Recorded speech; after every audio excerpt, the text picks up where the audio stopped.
we're going to take the generic logistic growth differential equation and see if we can do a lot of really irritating algebra and integration to it to turn it into something that we know will work for every logistic growth differential equation, so that we can just sort of know it and apply it and not have to do 30 steps like we did yesterday, which I think you would all like, is to not have to do 30 steps every time. Would you agree? Yes. Yeah, so in order to do that, we could, one, look it up somewhere and just know it, or two, we could suffer through it, because that's what you should do with your life, is suffer through it. So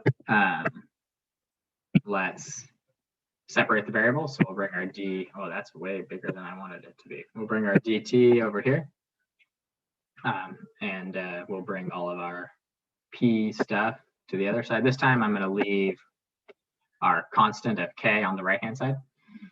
Not that it really matters, other than it just makes the partial fractions a little bit easier to deal with. So we're now looking at dp over p times m minus p equals k dt, and we'll integrate both sides.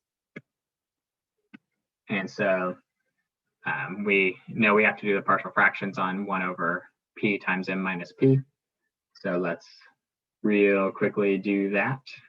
We know that this should become an integral of, we'll call it a over p plus b over m minus p dp, and we know that this equals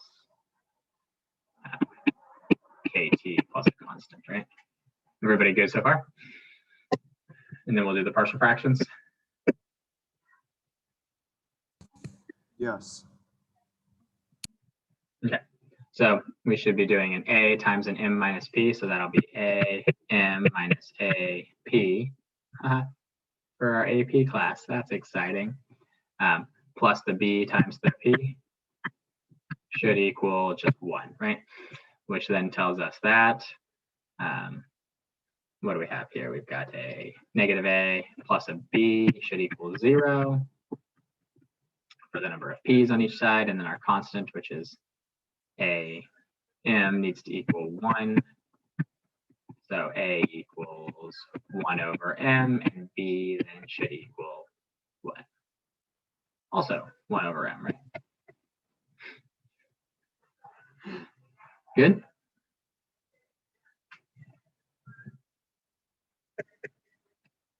Which gives us an integral of, and then we just end up with, we could take the 1 over m from our a and our b and put it out in front. 1 over m times the integral of 1 over p plus 1 over m minus p dp. And from there, we should be able to get 1 over m natural log absolute value p minus, we do the u substitution with that, natural log absolute value m minus p. And we can see it's looking pretty similar to what we started with last time, right? Equals kt plus our constant. Everybody good there?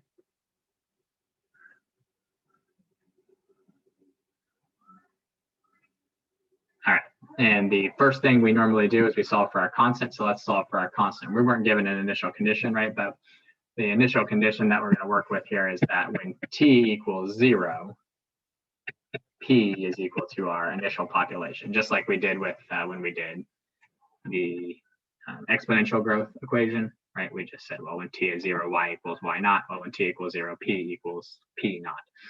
So we'll figure out what our constant is from that. So that should give us 1 over m natural log of, and I don't need the absolute values anymore, right? P naught minus natural log of m minus p naught is equal to our constant.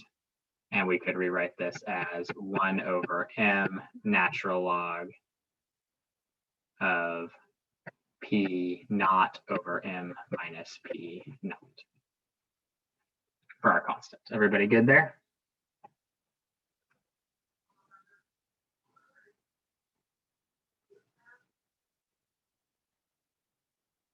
Okay. So Mavi, I took away the absolute value because we're having a population of things, right? We're never going to have a negative number of those things, right?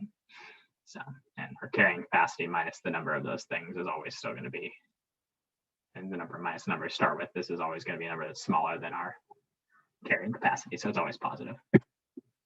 All right, so in the next step, I'm also going to put these two natural logs together. I probably should have done it earlier, but I didn't.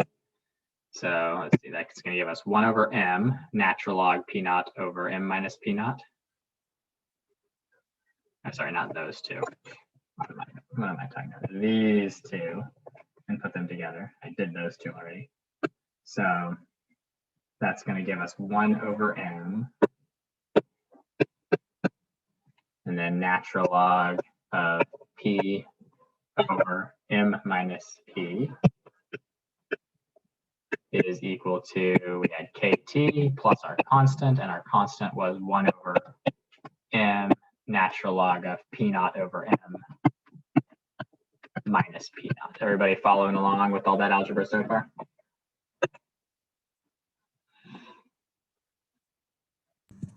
For the p over m minus p, shouldn't it be like have like an absolute value? Or? No, same reason before, is the population is always a positive value, and the population is always less than the carrying capacity. So m minus p is also always positive. So this is always positive. This is always positive. I can ignore the absolute value. Does that make sense? Okay. Cool. All right. So now we got to solve for p, which means we're going to get rid of this constant, and we're going to get rid of the natural log. So first, we'll get rid of the 1 over m by multiplying both sides by m. So natural log p over m minus p equals mkt. Now, conveniently, that gets rid of one of those m's, right? Just plus natural log of p naught over m minus p naught. And now we'll need to exponentiate both sides, which on this side will just give us p over m minus p. And on this side will give us e to the mkt times e to the natural log of p naught over m minus p naught. And e to the natural log of p naught over m minus p naught is just going to be p naught over m minus p naught. And then we're going to have to multiply both sides by the m minus p. So we're going to get p equals m minus p e to the mkt. And then it's not natural log, just p naught over m minus p naught. So far, so good?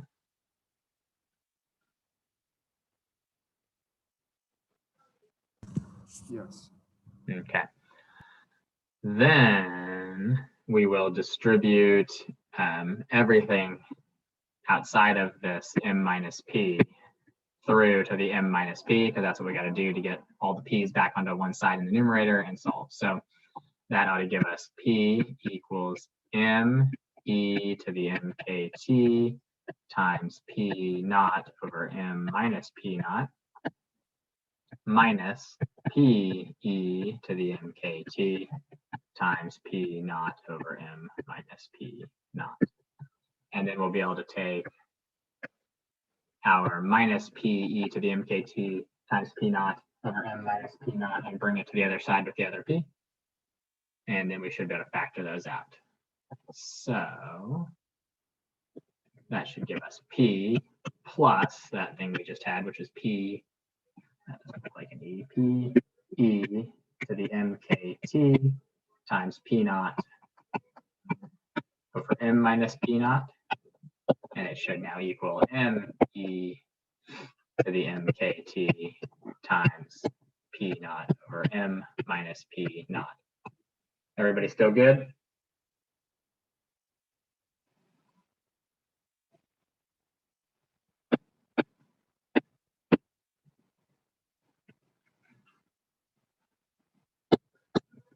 All right, so now we're going to factor out the p from this side, which is just going to give us p times 1 plus e to the mkt times p naught over m minus p naught. And we'll divide by the 1 plus e to the mkt times p naught over m minus p naught. So p should equal what we had on the right-hand side, p, lowercase m, m e to the mkt times p naught over m minus p naught. and then divided by the 1 from taking the p out of p, and the plus e to the mkt times p naught over m minus p naught from factoring the p out of the other terms. Good or no? And we, yeah, but okay, and we could memorize this, but that's even still pretty heinous looking. So we're going to do a little bit of algebraic manipulation to it. If I have something, there's a fraction in my numerator, right, that I'm multiplying by here, couldn't I take that and put it into my denominator as a reciprocal of that? Should be able to take this term right here and put it into the denominator, right? I'm going to multiply the reciprocal through the denominator.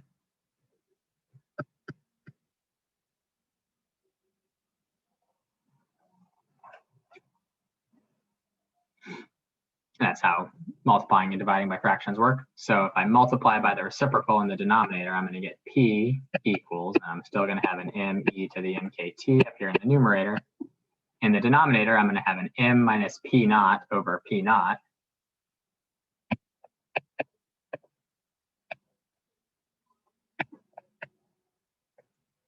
And then plus, when I multiply by m minus p naught over p naught, that'll cancel out. But with this p naught over m minus p naught, so I'm just going to get plus e to the mkt.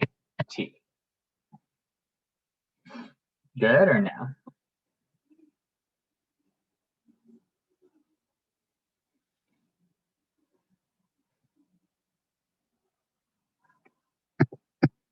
Okay. And still could be a little bit nicer and simpler here, I think. If we were to take this e to the mkt and drop to the denominator, I could make the exponent on it negative, right? So if I drop this to the denominator, I can distribute it with a negative sign through everything,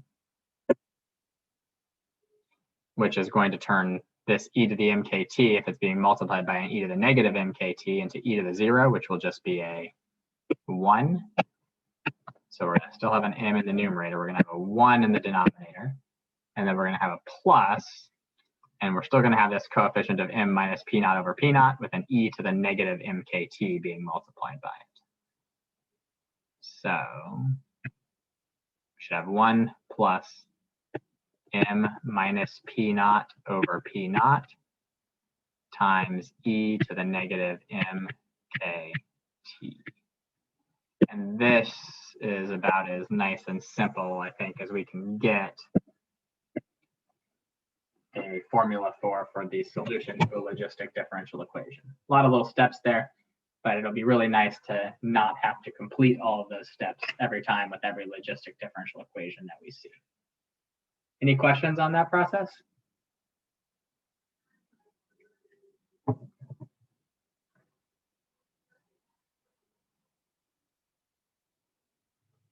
I know, I know it's a lot there, but.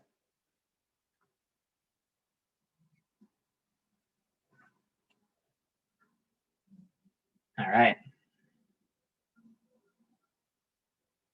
So this formula is the formula you will want to know, right? M is carrying capacity, P naught is your initial population, K is your constant from your differential equation, and then you should be able to either solve for T or P, depending on what's given to you and what you're asked for.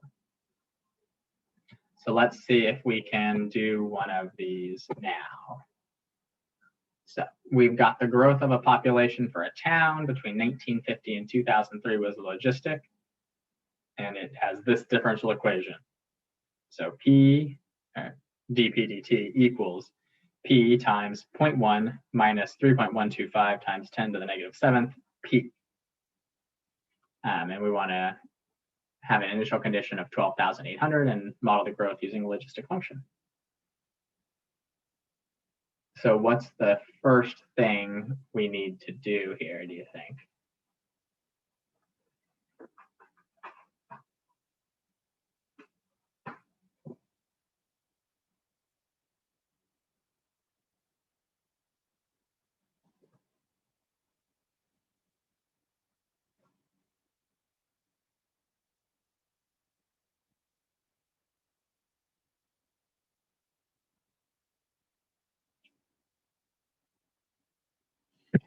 we want to make it look like dp dt equals kp times m minus p, right? So how are we going to make it look like that?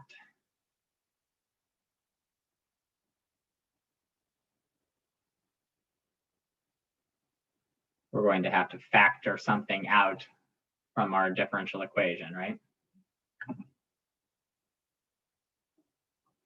So we want this to just be m minus p. So we're going to have to take out this 3.125 times 10 to the negative 7th. So if I take that out, if I factor that out, I'm going to have dp dt equals 3.125 times 10 to the negative 7th p times our carrying capacity, which we'll figure out in a second, minus p. Right? And so when we take out a 3.125 times 10 to the negative 7th out of 0.1, what do we end up with?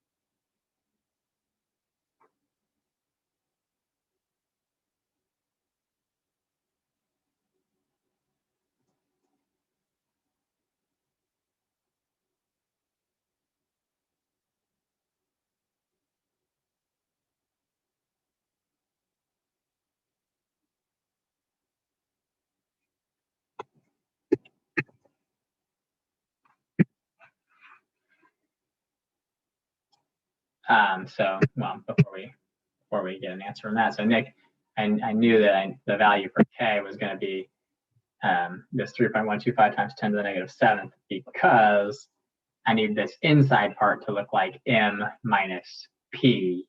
And so in order to make this look like m minus p, I've got to factor out the 3.125 times 10 to the negative 7th from here.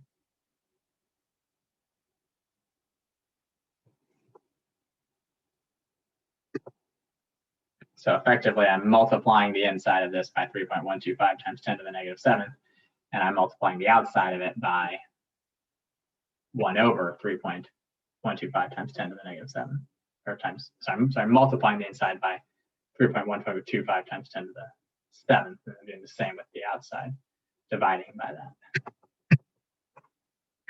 And so what do I end up with if I pull the 3.125 times 10 to the negative 7th out of the 0.1? Yeah.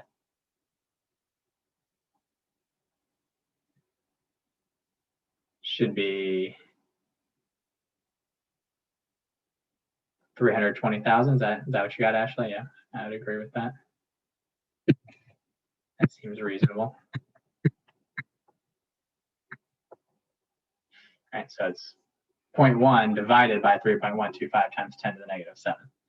You sort of did the opposite, Darius. You did 3.125 times 10 to the negative 7 divided by 0.1, but you got to do the other way. 0.1 divided by 3.125 times 10 to the negative 7. So now we've got this in the dp dt equals kp m minus p. And so what should our population formula be? It should be our carrying capacity, and which of these values up here is our carrying capacity?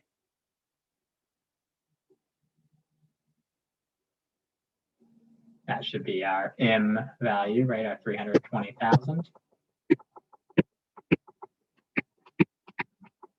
over 1 plus, and then our formula that we just got, right, was m minus p naught over p naught. So that'll be 320,000 minus our initial 12,800 divided by our initial times e to the negative k, sorry, mk, right? And what's our m times our k? Should be we should know what that is, right? If I were to distribute this 3.125 times 10 to the negative 7th back into this 320,000, it gives me a 0.1, right? Negative 0.1 t. And so we just need to simplify that down, which gives us what? P equals 320,000 over 1 plus, I don't know what that comes out to be, but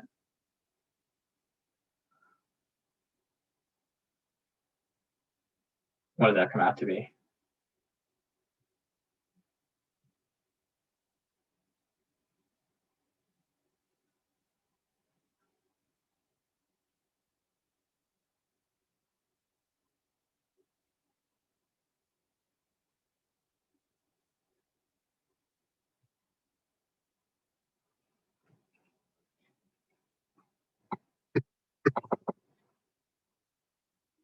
I got a 0.96 and I got a 24.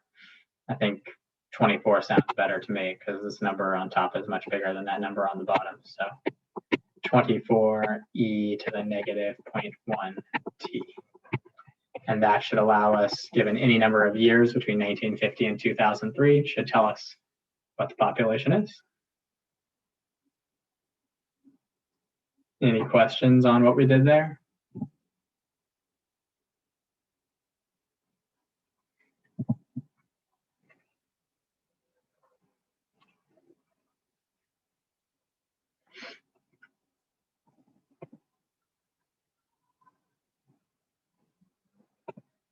Okay, so a couple questions here about how I got this 320,000. Well, okay, so I know that I needed this to look like kp times m minus p, but it doesn't look like that. It looks like p times some number minus some other number times p.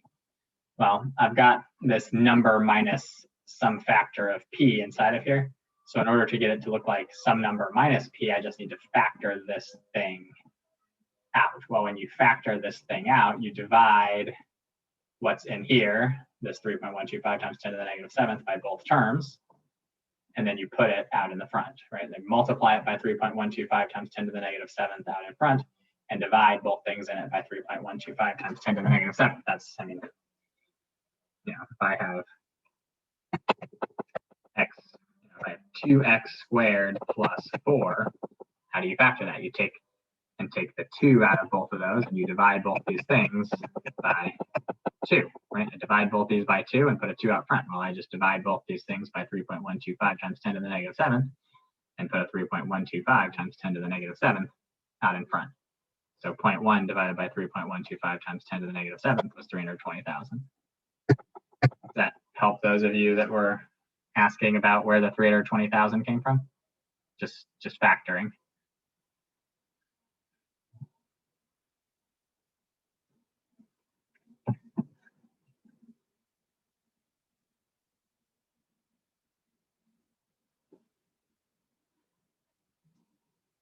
None of you that asked about that are responding. Are we okay or no?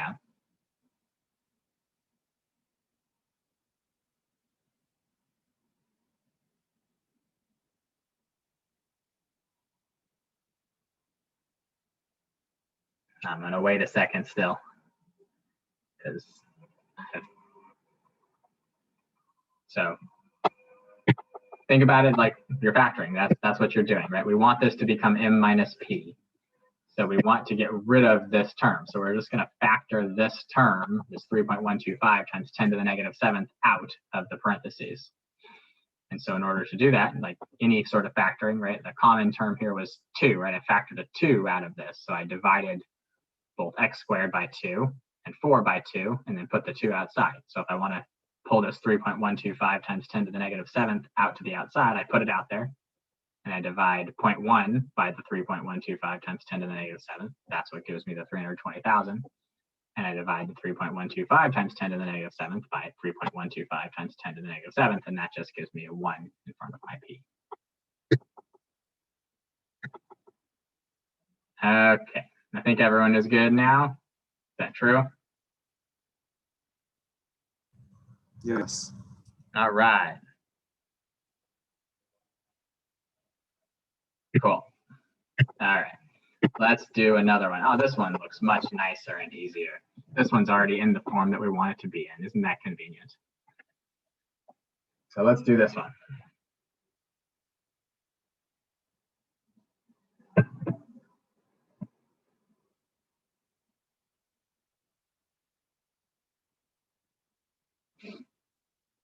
Might be helpful to us to just list out what all of our values are. What's K?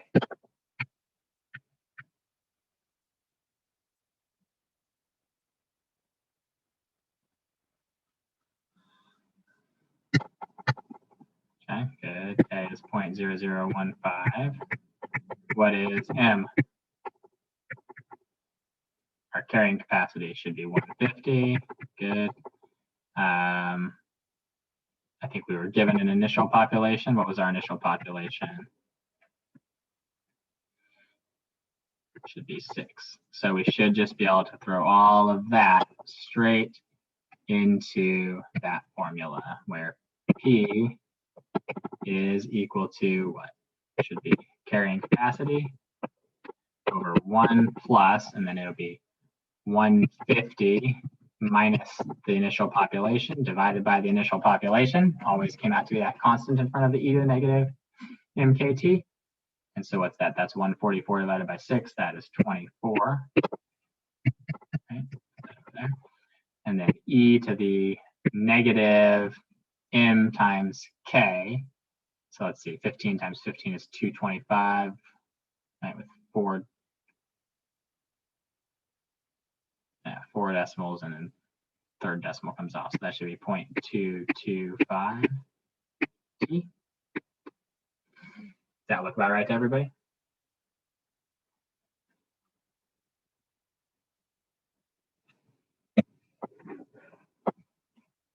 M 1 plus m minus p naught over p naught, e to the negative mk t.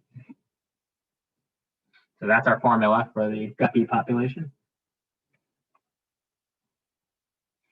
Everybody good there or no? Yes. All right, so how long will it take the Guppy population to be 100? Well, all you got to do is plug in 100 for your population and solve, right? 100 equals 150 over 1 plus 24 e to the negative 0.225 t. And that might be a little bit annoying to solve, but shouldn't be too bad. And we'll do the same with 125.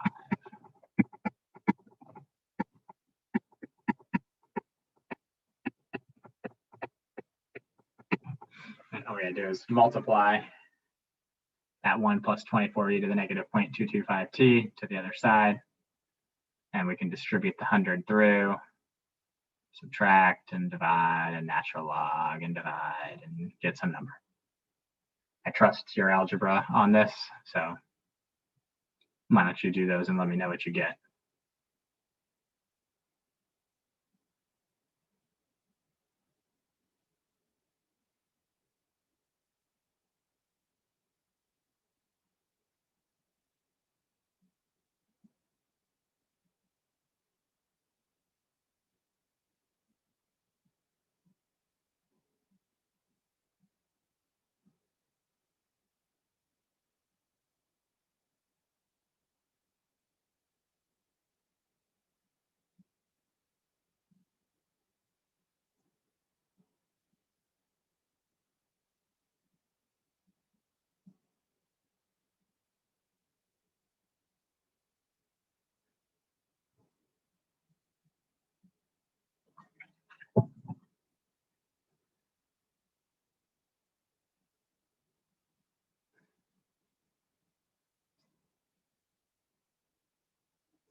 Are you guys okay with algebra there to do that?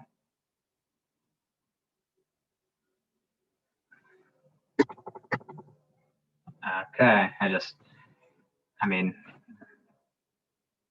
should be what? Natural log of 48 over 0.225. I'm not sitting with a calculator. I think, unless I did my algebra wrong in my head, should be that, right?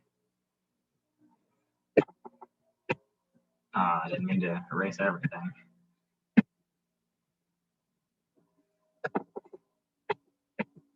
I might have done the algebra wrong in my head, but I don't think so.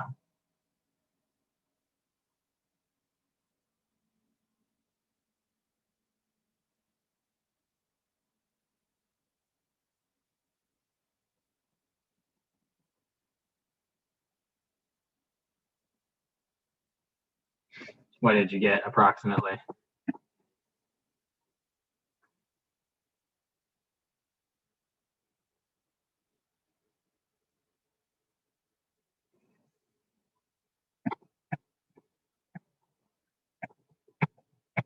Is that what the natural log of 48 over 0.225 is, or is that what you actually got?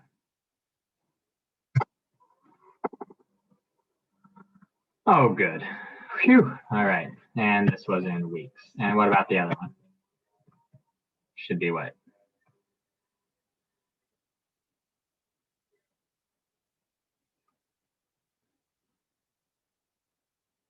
I think that one comes out to be natural log of 96 over 0.225.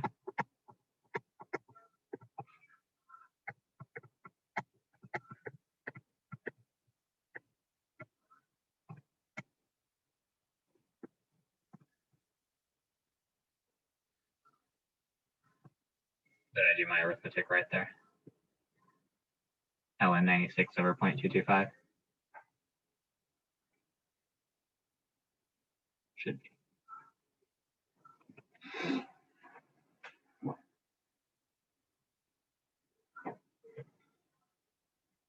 All right, that's logistic growth. That's all we're going to do with it. It's pretty straightforward once you get the formula down. Anybody have any questions on that?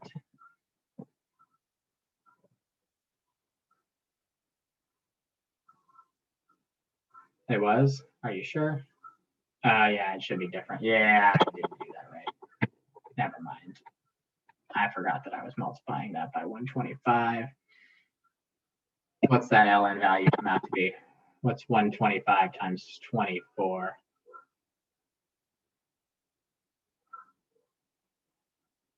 120? No, 3,000? Yeah, okay.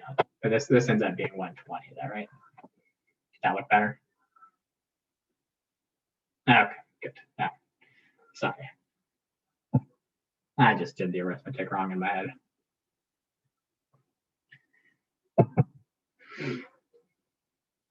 Cool. Any questions on any of that?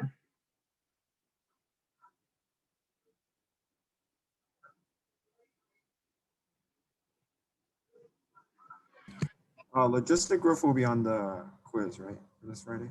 Yeah, so this Friday quiz will be on everything related to differential equations. So that means evaluating, to find initial value, or solving initial value problems. It means solving separable differential equations. It means talking about when something is exponential growth, when something is logistic growth, when something is some other type of growth. And nothing with slope fields on it, but using calculators to evaluate integrals that can't be done without a calculator, and basically everything that we've done with differential equations. It shouldn't, I hope that it shouldn't take the entire period, but oftentimes you guys work much more slowly than I expect you to. So we'll see. My hope is it'll only take about half the period. Nothing will be exceedingly difficult. I'm sure you guys, a lot of you are just taking as much time as you possibly can because you have the time. And so if you just wait to submit it, you can check it like 17 times. So yeah, hopefully not the whole period. So Shayla, just real quick, do you think you'll be able to do that one you were asking about now or no? Okay, cool. Yeah, I figured you would be. So I just wanted to, if we went through this, I figured it'd make life easier for you later on. So cool, that's it for differential equations. We are now on to our last topic for this school year, which is series, which is going to take us a lot of time to get through. I'm going to try and go as slowly as I can through it all to make sure we understand everything that's going on. Everyone's good. No more questions on anything differential equation related. So now we're really moving to something completely and totally different. All right. So we are going to talk about series. We're going to just start with the basic idea behind series and a little bit of terminology and when a series might converge, when a series might diverge, that kind of stuff. So first off, an infinite series is just some expression, right? And we've dealt with some of these before, of this form, like one term plus the next term plus the next term plus the next term plus the next term, on and on and on and on to an infinite number of terms, right? We sometimes notate it as the sum from k equals 1 to infinity of a sub k. We're going to make a distinction now between what a sequence is and what a series is. And we will really only be dealing with series for the most part here. A series is the sum of the terms in a sequence. A sequence is just the terms, A1, comma, A2, comma, A3, comma, A4. That would be a sequence. Right? A series goes on infinitely. And so the name an infinite series is a little bit redundant. And so normally when we refer to infinite series, we just call them series because they all go on infinitely. And, but a series is the sum of all of these terms. Everybody good with that so far?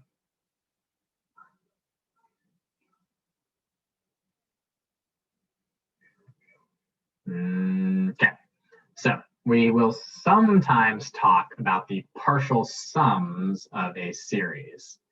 And so the first partial sum, S sub 1 of a series, is just the first term. The second partial sum is the sum of the first two terms. The third partial sum is the sum of the first three terms, and so on. So that we could say that the sum, the partial sum of n terms is the sum from k equals 1 to n of whatever formula gives you the terms of that series. So partial sums is something we need to think about, and we will be using as we go through and work through some of our series stuff. Everybody still good?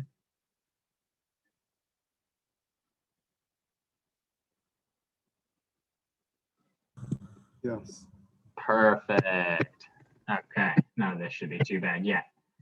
Okay, so the first thing that we are going to say is that if the sequence of our partial sums has a limit as n approaches infinity, we would say that the series converges to whatever that partial sum is. Okay? So if I were to take, A1 and then look at A1 plus A2, and then A1 plus A2 plus A3, and then A1 plus A2 plus A3 plus A4, and so on, all the way off into infinity, right, until we, have an infinite number of terms.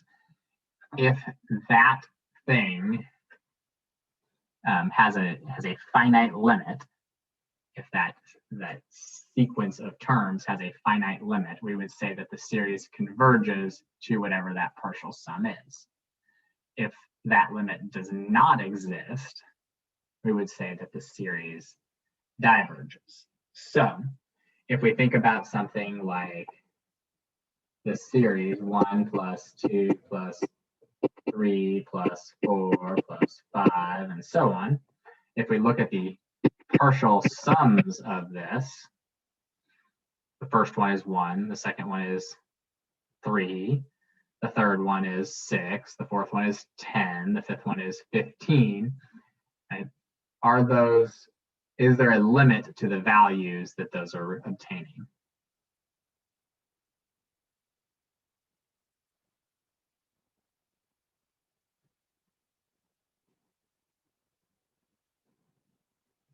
Okay, it's 1, then it's 3, then it's 6, then it's 10, then it's 15, and so on. Okay, Nick, you said yes and no. So the answer is no. There is no limit to what those values are obtaining, right? So this partial sum is greater than the first partial sum by 2. This partial sum is greater than the previous one by 3. This partial sum is greater than the previous one by 4. So the difference between the partial sums each time is increasing, which means that there is no limit, right? And this one, it's gone up by 2. This one, it's gone up by 3. This one, it's gone up by 4. This one, it's gone up by 5. Right? It's going up by 2, 3, 4. There is no limit to what these will hit. They're not narrowing out to some specific value, and so we will say that this diverges.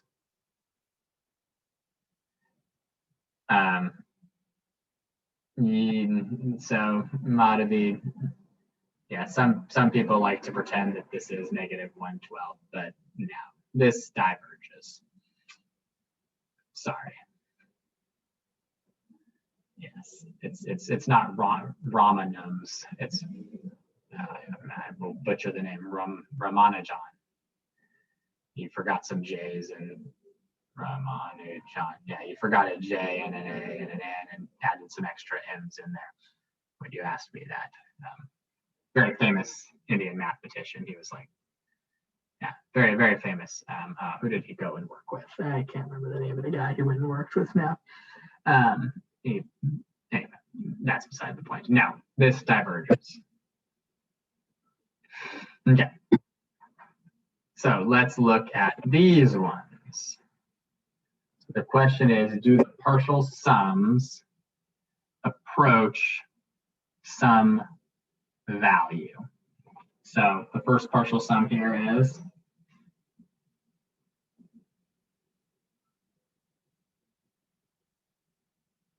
0. The first partial sum is 1. Second partial sum is 1 plus -1, which is 0. The third partial sum is 1. The fourth partial sum is 0. The fifth partial sum is 1, and so on, right? It's just going to alternate back and forth between 1 and 0. Does this have a limit? Is this approaching some value? No. So no limit. That's an L, not an N. No limit. We will say this diverges. And we would, and this is going to be an important thing here, this 1, -1, the flipping back and forth. How would I write this series out? This is the series. This is the sum from k equals, we'll say 1. I will say from k equals 0 to n of what? -1 to the n power. Or not -1 to the n power, -1 to the k power. Right? K equals 0, this is 1. K equals 1, then this is -1. K equals 2, then it's back to 1. K equals 3, it's back to -1. Right? And I guess maybe not n, but how about infinity? K equals 0 to infinity. Good or no?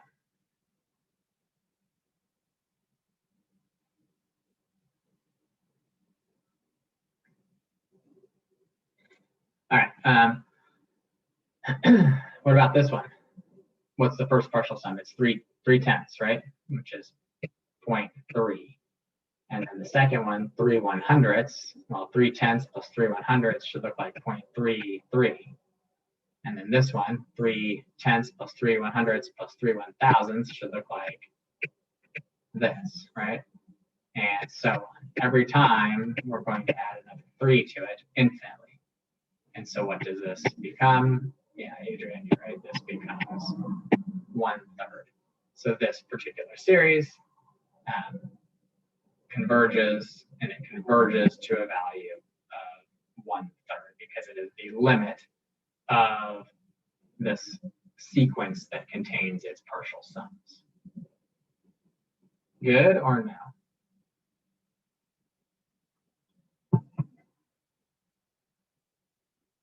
Yes, exactly. We would say that this series equals 1/3. Yep. And if we wanted to, we could call this series the sum from k equals 1 to infinity of 3/10 to the,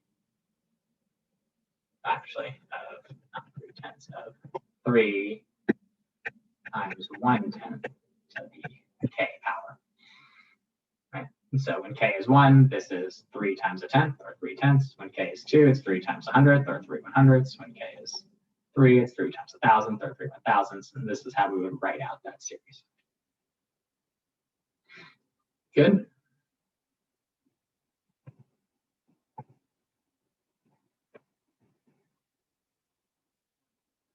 Okay.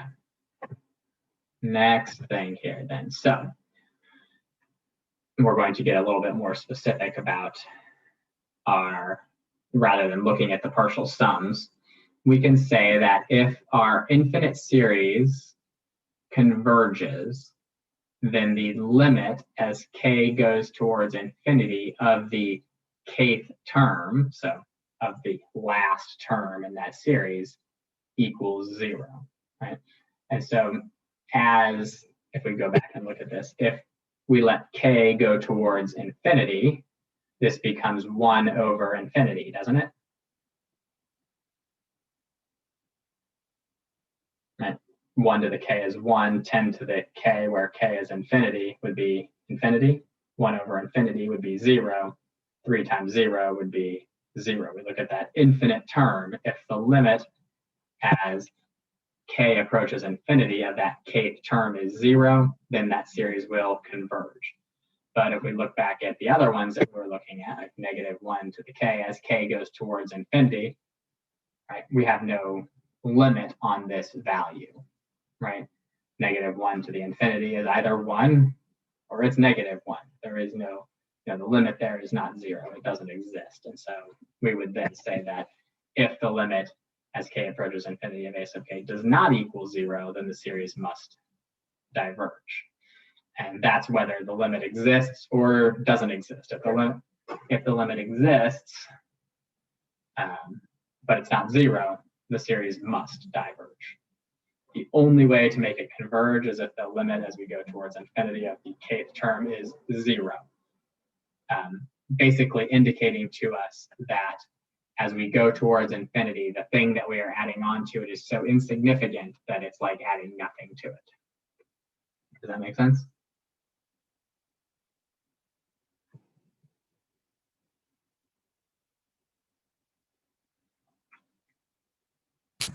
Yes.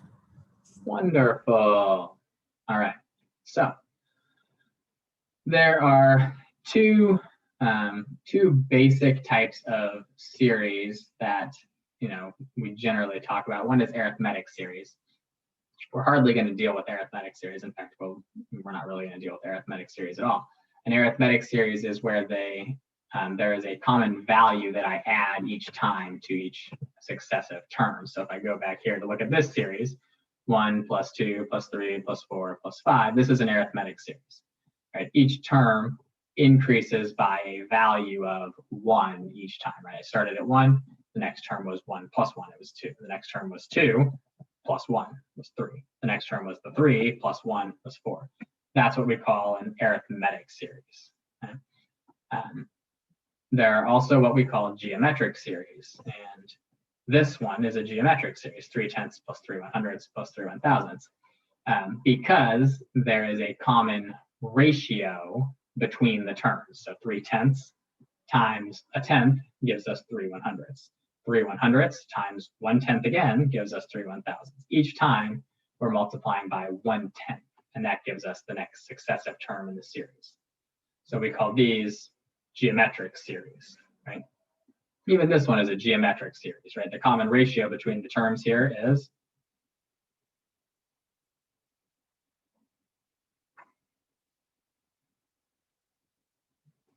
what's the common ratio between the terms of 1 minus 1 plus 1 minus 1? should be -1, right? Each time I'm going to multiply by -1 times -1 gives me -1. -1 times -1 gives me 1. 1 times -1 gives you back to -1, and so on infinitely. Good or no? Everybody feel okay about that? That's what a geometric series is. So a geometric series is just a series that is formed by multiplying the previous term by some number r. And so I may have started at a, which would make my next term a times r, which would make my next term this thing, ar, times r again, ar squared, which would make the next term ar cubed, and then ar to the fourth, and then so on, all the way to an infinite number of terms. Good?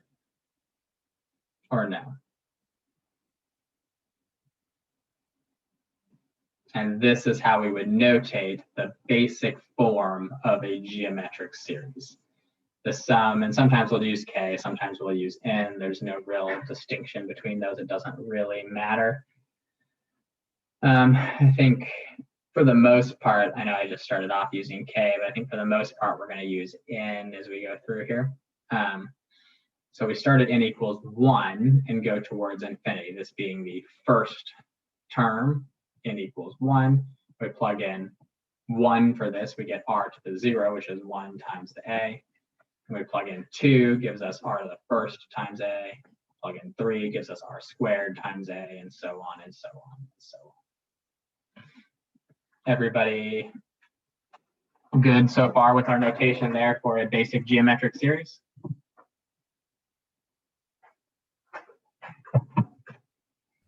Yes. Right. Wonderful. So let's then take a look at the partial sums of this and see what they do. So our first partial sum is just a. That's pretty simple. Our second partial sum, which I've written out here, is a plus a times r. And we could, what could we rewrite that as if we wanted to? Well, actually, let's come back to that in a minute. Let's look at a plus a times r plus a times r squared.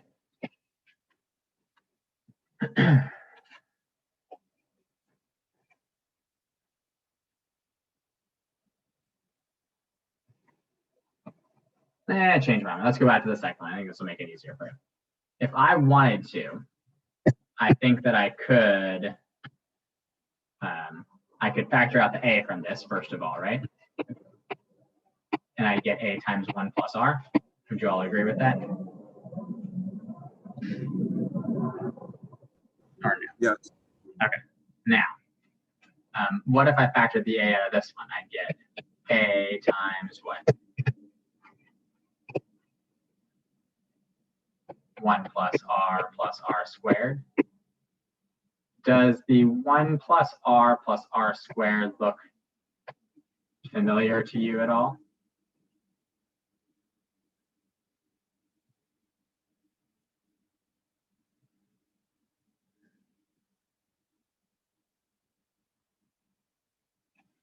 Okay, let's go back to this one.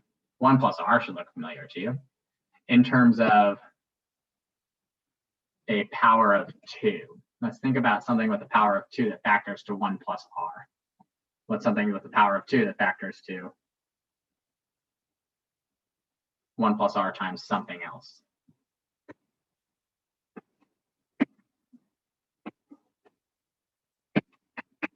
Isn't that 1 minus r squared if I multiply by 1 minus r over 1 minus r? Yes. Right, we get a power of 2 on a difference of squares there. Well, what about this? What if I did the same thing here? If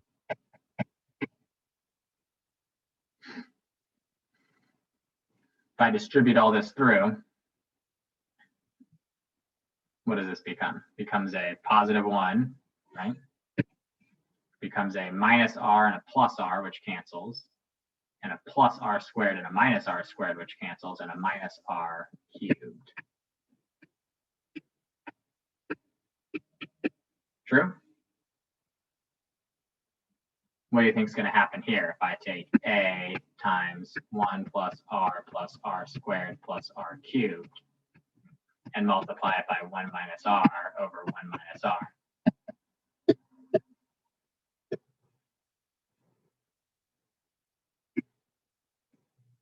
1, right? Minus r and plus r, minus r squared and a plus r squared, and a minus r cubed and a plus r cubed, and a minus r to the fourth.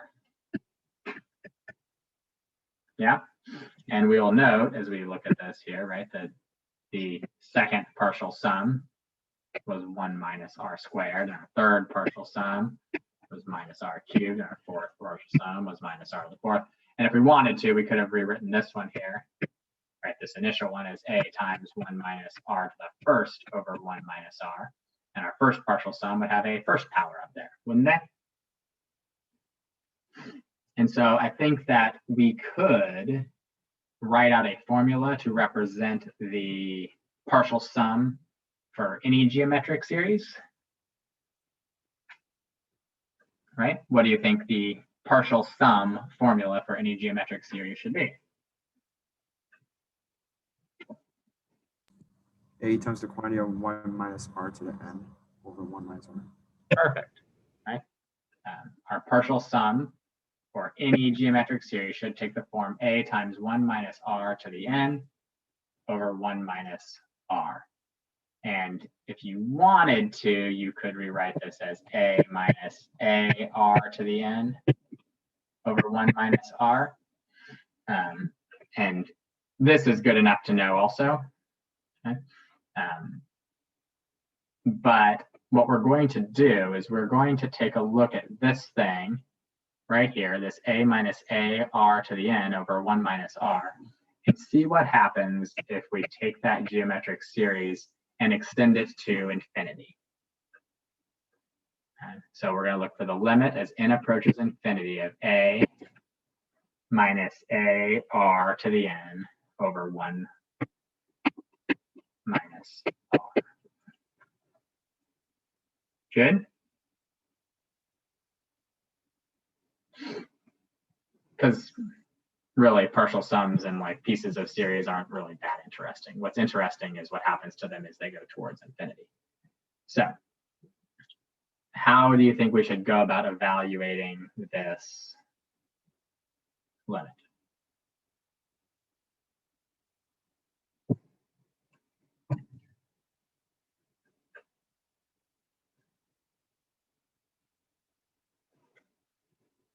Any thoughts?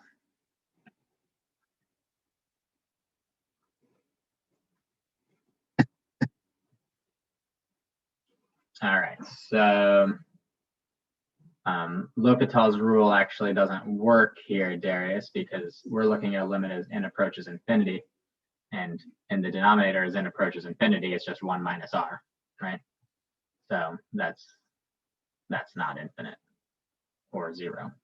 Yeah, Adrian, we're going to split it up into two different limits. So we're going to look at this as the limit as n approaches infinity of a over 1 minus r minus the limit as n approaches infinity of a r to the n over 1 minus r. And what we're interested in here is for what values of r, so for what common ratios does this limit exist, and for what common ratios of our geometric series does this limit not exist? And so first off, the easiest piece of this here is this. So no matter what r value we're looking at here, the limit as n approaches infinity over a of a over 1 minus r, this equals a over 1 minus r, right?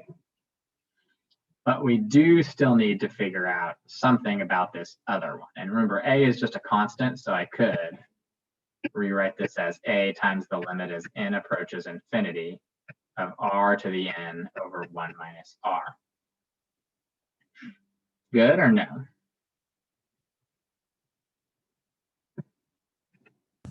Yes. Okay, so let's talk first. What if r equals 1?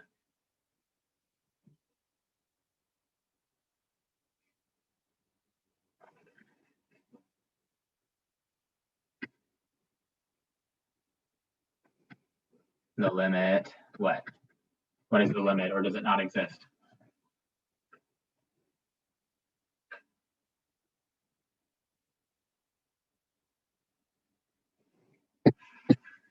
It does not exist, right? That should be 1 to the infinity, which is 1 over 1 minus 1, which is 0. So when r equals 1, the limit doesn't exist. So that tells us that if the common ratio of our geometric series is 1, then we know that the series does not converge. We know that it must diverge. That's like taking something, now r equals 1, and saying, my first term was 2, so my series is 2 plus 2 plus 2 plus 2 infinitely. That's never going to amount to one specific value. It's always going to keep increasing and increasing and increasing, right? Okay, what if r is greater than 1? Let's look at that case.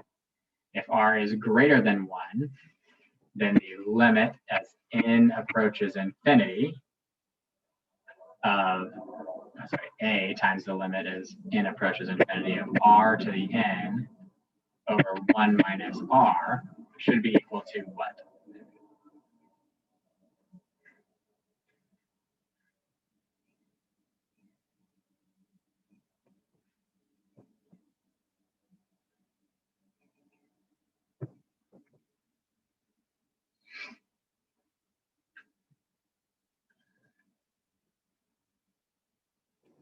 If r is greater than 1, this is some number greater than 1 being raised to infinity, which is infinity, divided by some number greater than 1 over here, right? This becomes negative infinity, right? Divided by 1 minus something bigger than 1. Should become negative infinity, or effectively this limit does not exist. So if r is greater than 1, that limit doesn't exist and the series would still have to diverge. What about if r was less than negative 1? A times the limit as n approaches infinity of r to the n over 1 minus r. What's that now going to become?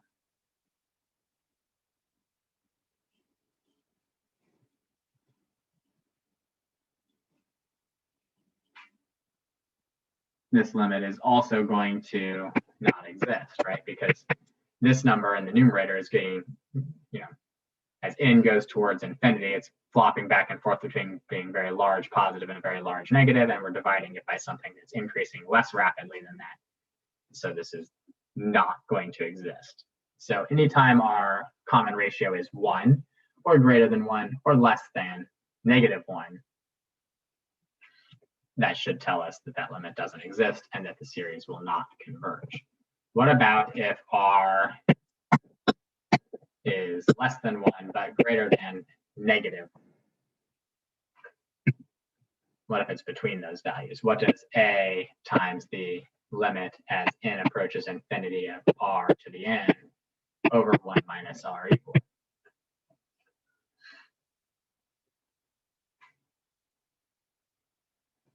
R to the n, that's some number that's between negative 1 and 1. When you raise something between negative 1 and 1 to a higher power, what happens to it?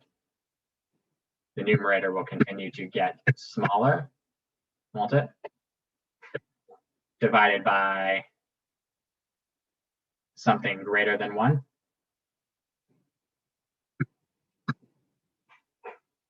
Well, not necessarily. If it's less than negative 1, it's something that's greater than 1. But we're dividing by something that, we'll say this is getting smaller with polynomial growth. But down here, this is linearly either increasing by a little bit or even decreasing to a number smaller than 1 if it's negative 1. And so what does this limit equal?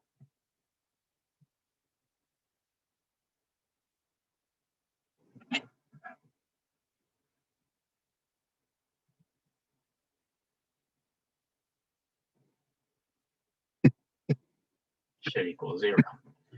And so if that limit equals 0, then our original limit for all things where the absolute value of r is less than 1, which is what that says, right? The limit as n approaches infinity of a times 1 minus r to the n over 1 minus r, which was our original thing that we had way back here, should equal what? The first half of it was a over 1 minus r, and the second half of it was 0. So this limit should be a over 1 minus r, which should then tell us, and this is where we're going to stop here because I know we're already like at the end of our time, that if we have a geometric series and the absolute value of r is less than 1, so if our common ratio is between -1 and 1, we can be 100% guaranteed that that series will converge to the sum of a over 1 minus r. And we will be guaranteed that if the common ratio, or the absolute value of the common ratio, is greater than or equal to 1, so if it's 1 to infinity or -1 to negative infinity to -1, it will definitely diverge. It converges only for -1 to 1. This is what's called the interval of convergence.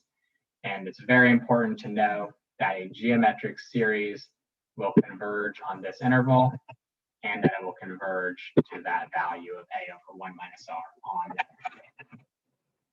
Anybody have any questions on that? Or are you all hurriedly leave to your next class?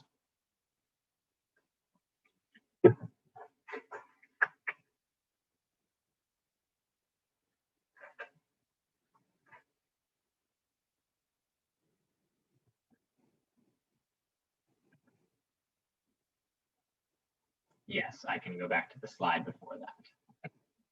Any other questions?